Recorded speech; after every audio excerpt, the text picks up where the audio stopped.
Coast threatens to form into a cyclone. The system isn't expected to make landfall but could still wreak havoc on communities recovering from ex-tropical cyclone Kirrily. An aerial stock check revealing soaked country. Parts of Queensland's west underwater after a persistent weather system.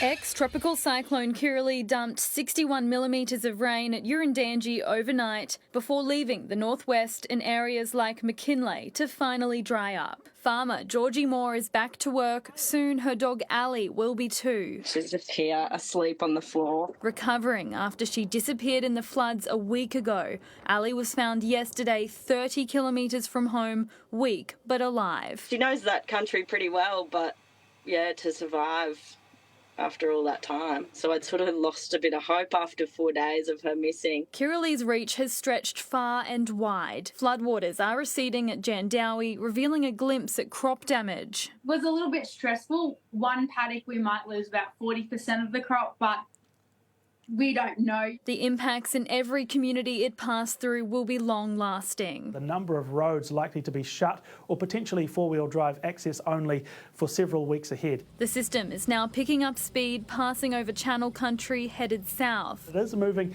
out of the state through the next 24 hours. Making way for another system. A tropical low near New Caledonia has a 30% chance of developing into a cyclone later this week. While this is a system to watch, at the moment it's not a system to worry about too much. The most likely track for this tropical low and potential tropical cyclone is to move into the Coral Sea but never make it to the coastline. Associated winds and swells are still likely to pack a punch, putting North Queensland in the firing line again. Jade Richards, 7 News.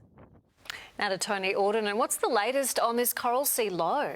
Well, Sam, it's been out there holding our attention for almost a week now, and the forecast guidance is showing a lower chance that this system will become a tropical cyclone for a while at least. And the low is likely to amble around the Coral Sea for days and days to come, and it may strengthen a bit towards next weekend.